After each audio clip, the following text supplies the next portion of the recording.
Pessoal, como é que funciona o planejamento reencarnatório? Olha para cá. Como que isso ocorre? Então pensa o seguinte: você está no mundo espiritual e você tem que voltar para a Terra. Como é que isso funciona? Hum? Gente, isso é uma questão tão profunda. Lógico que o que eu vou trazer para vocês agora são diretrizes gerais, tá? É lógico que cada caso é um caso. É claro, nós vamos estudar aqui várias diretrizes gerais. Mas é fundamental que a gente entenda que cada caso é um caso. Vamos entender isso. Quando você está no mundo espiritual, eu, você, qualquer um de nós, você chegou lá vindo da Terra. Lembre-se, nós estamos ligados à psicosfera do planeta que a gente está encarnado, que nesse caso é a Terra. Então eu e você estamos ligados à psicosfera da Terra. O que isso quer dizer? Quando você está lá no mundo espiritual, você teve uma última existência aqui. Então vamos imaginar você antes de nascer nesse corpo que você tem agora. Antes de você reencarnar, você estava no mundo espiritual em algum lugar. Se você estava num umbral, se estava num plano evoluído, não tenho a menor ideia, mas você estava lá. Não é? Você saiu de lá para cá. Bem, se você estava lá, você veio daqui e você trouxe alguma herança. Então você retornou para lá com alguma herança. A herança pode ter sido boa ou não. Você pode ter feito mal aqui ou não. Você pode ter aprendido muitas coisas ou não. Então a tua bagagem espiritual estava te acompanhando e a mim também. E aí você estava lá. E aí há alguma circunstância, e aí são muitos casos possíveis, em que chega a hora de voltar para cá. E é aí que começa a brincadeira. Eu trouxe aqui 3 perguntas que você precisa responder para entender como que o mundo espiritual superior ajuda a construir o planejamento reencarnatório. Então, a primeira dessas perguntas é: qual é o seu nível evolutivo? Por que isso? Gente, quanto mais evoluído é o ser, mais ele tem participação ativa na construção da sua existência. Então é óbvio que um Chico Xavier, antes de reencarnar como Chico Xavier, que já tinha muito mérito, né, ainda mais depois do que ele fez com Allan Kardec, ele tinha toda a liberdade, o livre-arbítrio, para falar: olha, dar uma opinião, caramba, eu preciso de um corpo assim. Olha, tem como fulano ser minha mãe? Pô, eu posso reencarnar naquela cidade? Você tem livre-arbítrio, você tem mérito. A meritocracia existe no mundo espiritual. Então você é uma pessoa, não estou falando, não precisa ser um espírito desse naipe, né? Mas você é uma pessoa de bem, de boa vontade, você é uma pessoa que tem condição espiritual, você tem um esforço de evolução moral, você opina na sua encarnação. Não quer dizer que tudo que você vai pedir te é dado, mas a gente pode opinar. Então pensa assim, de acordo com o nível evolutivo, nós temos mais ou menos condição de opinar na encarnação. É fácil entender isso, gente. É a mesma coisa quando você, sei lá, você vai sair com seus filhos, não é? Às vezes algumas coisas, você vai tomar decisões importantes, uma viagem que você vai fazer, você vai perguntar para o seu filho de 2 anos para onde ele quer ir? Você vai perguntar para o seu filho de 2 anos as opiniões sobre onde vocês vão almoçar, jantar, onde, qual hotel vocês vão ficar? Ele não sabe nada disso. Ele simplesmente vai com você, você decide, ele vai, né? Ele confia, até porque ele não tem outra alternativa, em você, que tem mais condição de decidir por ele. Agora imagina, você já tem uma criança mais velha, sabe o que quer, conversa contigo, já tem opinião, né? E se a opinião for lógica, sensata, você vai valorizar. É a mesma coisa a gente. Então entenda o seguinte: quanto maior o nível evolutivo, mais liberdade você tem de escolha. Quanto menor o seu nível evolutivo, menos liberdade você tem de escolha. E eu também. Segunda pergunta: quais suas necessidades de alinhamento kármico? Aqui a porca tosse o rabo. Não é assim que tem um ditado? Aqui a porca torce o rabo. Aqui a situação fica desafiadora. Amigo, o que é que você precisa aprender nesse planeta? Porque o desenho, eu vou te mostrar daqui a pouco o corpo que vai ser desenhado para nós. Se o seu corpo vai nascer com a predisposição de desenvolver um câncer com 45 anos, 6 meses, 7 dias. Se o seu corpo vai ser um corpo que você vai ter uma visão perfeita, porque no teu projeto evolutivo você vai precisar ler muito. Ou se o seu corpo vai ter uma predisposição, sabe, a ter problemas de saúde desde o dia que você nascer até o dia que você desencarnar. Tudo isso depende do que você tem que evoluir e aprender aqui. Não é de graça. Não tem como ser de graça. Tudo tem um porquê. Entendeu? Qual a necessidade que o Ricardo tem? Tem que saber. Por exemplo, você já é uma pessoa generosa, talvez você já tenha muito aprendizado em generosidade. Então, provavelmente, esse não vai ser um processo que você vai ter que aprender na Terra, você já aprendeu.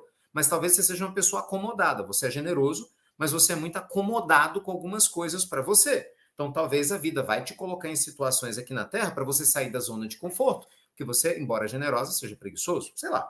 Sabe? De repente você é uma pessoa, pelo contrário, orgulhosa pra caramba, vaidosa pra burro. E aí a vida pode te colocar em várias condições aqui na Terra em que você vai ser desafiado, até ou desafiada, a lidar com esse orgulho, até que ele seja superado. Então, gente, essa pergunta, ela muda toda a direção da reencarnação de qualquer um de nós, toda, depende da resposta. Quais as necessidades do alinhamento kármico? O que é esse alinhamento kármico? Alinhamento kármico é o seguinte: imagina que o sistema ao qual nós estamos inseridos na Terra é o grande roda do karma, né? Ou é a grande roda da evolução, da lei de causa e efeito. É porque lei de causa e efeito é um nome mais moderno para o que antigamente em sânscrito se chamava da lei do karma, mas tudo é a mesma coisa. Então, assim, eu planto, eu colho, eu planto, eu colho. Né? Eu sou o resultado das minhas escolhas, com mais ou com menos consciência. Então, o que acontece? Existe no alinhamento terreno, né, o desejo de se evoluir a ponto de a gente poder se espiritualizar ao máximo. Então, cada encarnação minha na Terra vai me colocar em contato com pessoas, experiências que facilitem o ponto que eu preciso evoluir. Você está entendendo isso? Cada caso é um caso. Cada caso é um caso. Exemplo, você pode ser uma pessoa muito inteligente, ok? Muito inteligente, mas talvez não tenha bom senso nenhum. Sabe, você é uma pessoa muito inteligente. Então, de repente, você vai reencarnar, a sua dificuldade não vai ser de estudar e aprender, mas você vai entrar em contato com muita gente que vai questionar você pela falta de bom senso que você tem e vice-versa, para você cair a ficha e aprender a ter bom senso e aprender a se posicionar com equilíbrio perante as pessoas. Já tem pessoas que têm muito bom senso, são sensatas, sabem se posicionar, né? Elas têm simancol com sabedoria, mas são preguiçosas para estudar, são preguiçosas para fazer caridade. Não fazem mal a ninguém, mas também não querem fazer o bem, entendeu? Elas são sensatas para si. Então, a vida pode te colocar e vai em situações em que você vai ser desafiado a sair da sua zona de conforto e fazer o bem para pessoas que você não faria, porque você nunca fez. Então, a vida vai nos colocar em contato, meus amigos, com as aprendizagens que a gente precisa. Imagina que você matou alguém na existência passada. Cara, existe uma necessidade clara de você se ajustar com a lei divina. Você matou alguém. Você acha que vai ficar de graça? Se você esqueceu, a lei divina não.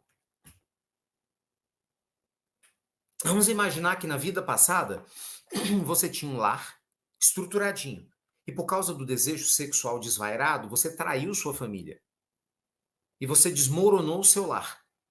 E seus filhos desbandeiraram na vida por causa disso. Então você é corresponsável pelo que aconteceu com seus filhos, por ter se deixado levar pelas paixões passageiras, por ter agido com egoísmo. Muito provavelmente você vai reencarnar e nessa existência dificilmente vai ter um lar para aprender a valorizar o que teve. Eu gosto sempre, para ilustrar, o que aconteceu com uma das maiores médiums que nós tivemos na história recente aqui no planeta, né? Dona Ivone do Amaral Pereira. Aqueles que conhecem a história da Dona Ivone, foi uma médium maravilhosa, trouxe Memórias de um Suicida, dentre outras obras magníficas. A Dona Ivone tinha sido suicida na existência anterior e ela pulou de um penhasco às vésperas de um casamento, né, por uma determinada circunstância, não queria casar. O pai dela, que a amava, sofreu a vida toda por causa da decisão da filha. Obviamente, aquele que seria seu marido também, então ela reencarnou, e uma das provas dela foi nunca ter família. E ela sabia disso desde criança. Tanto que ela não casou. Por mais que quisesse, era karma. E ela sabia disso.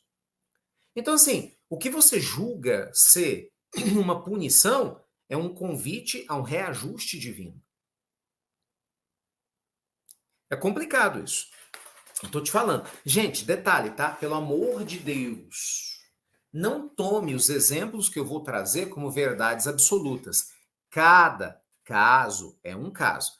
Tem gente que fala, meu Deus, eu não vou casar nunca mais. É um karma, descobri hoje. Não, não, não. Esse foi o caso da Dona Ivone. Ponto. Ponto.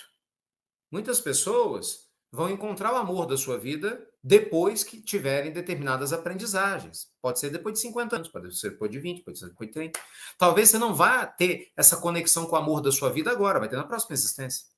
Gente, isso é muito sério.